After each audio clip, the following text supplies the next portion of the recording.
CapCut မှာ vertical split screen နဲ့ video collage လုပ်နည်းကိုပြပြပေးသွားမှာပဲဖြစ်ပါတယ်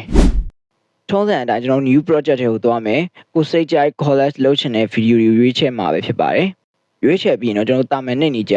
add ဆိုတဲ့ဟာကိုမနှိပ်ဖ ೇನೆ ဘေးနားလေးက collage ဆိုတဲ့ဟာလေးကိုနှိပ်ရမှာပဲဖြစ်တယ်။ကိုနှစ်သက်တဲ့ layout ပုံစံကိုရွေးချယ်ပြီးတော့ထားပါ။ video တစ်ခုချင်းစီကိုလည်းကိုပြချင်တဲ့အပိုင်းကိုရွေးချယ်ပြီးတော့ချိန်ဆပြီးတော့ပြလို့ရပါတယ်။တစ်ခုချင်းစီကိုစိတ်ကြိုက်ဖြစ်အောင်ချိန်ဆပါ။ပြီးပြီဆိုရင်တော့ကျွန်တော်အမှန်ချက်လေးကိုနှိပ်လို့ရတယ်။ကိုတင်မဲ့နေရာနဲ့ကိုက်ညီရဲ့ ratio ကိုရွေးပါ TikTok ဆိုရင် TikTok ပုံလေးပြထားတဲ့ဟာကိုရွေးပေးပါကျွန်တော်ကတော့ TikTok ကိုပဲရွေးပြထားတယ် Okay ဒီအထိကတော့ကျွန်တော် video collage လုပ်တဲ့ဟာပြီးသွားပြီပေါ့နော် vertical split screen အနေနဲ့ကတော့ကျွန်တော်တို့ video clip တွေအားလုံးရှင်းရှင်းလင်းမြင်အောင်ရေးစက်ပုံစံဟာလေးကိုကျွန်တော်နှိပ်လိုက်မယ်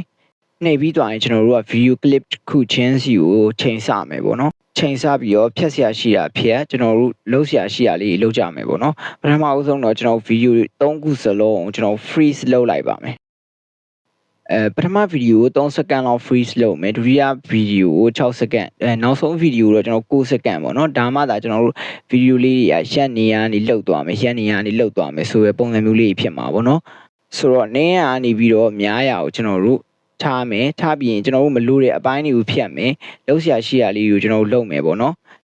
အားလုံးလုံးဆောင်ပြီးသွားရင်တော့ကျွန်တော်တို့လိုချင်တဲ့ video ပုံစံကိုရရှိမှာပဲဖြစ်ပါတယ်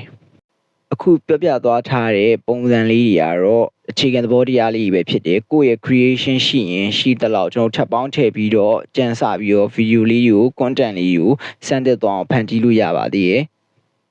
ဆိုတော့ကျွန်တော်ရဲ့ account ကနေပြီးတော့ editing video အပိုင်းစားပြီးတော့ entertainment အနေနဲ့ကြပြလေးတွေဖတ်ပြမယ် guitar လေးတွေတီးပြမယ်ပေါ့နော်ဒါကတော့ကျွန်တော်ရဲ့ဒီ channel လေးထောင်ထားရည်ရွယ်ချက်ပေါ့နော် entertainment နဲ့ဒီ editing နဲ့ပတ်သက်တဲ့အပိုင်းစားအတူထွာလေးကိုကျွန်တော်လေးလာလို့ရအောင်တင်ပေးသွားမှာဖြစ်လို့ကျွန်တော်ရဲ့ account လေးကို like and follow လုပ်ထားပေးကြဖို့အတွက်တောင်းဆိုချင်ပါတယ်ဗျာ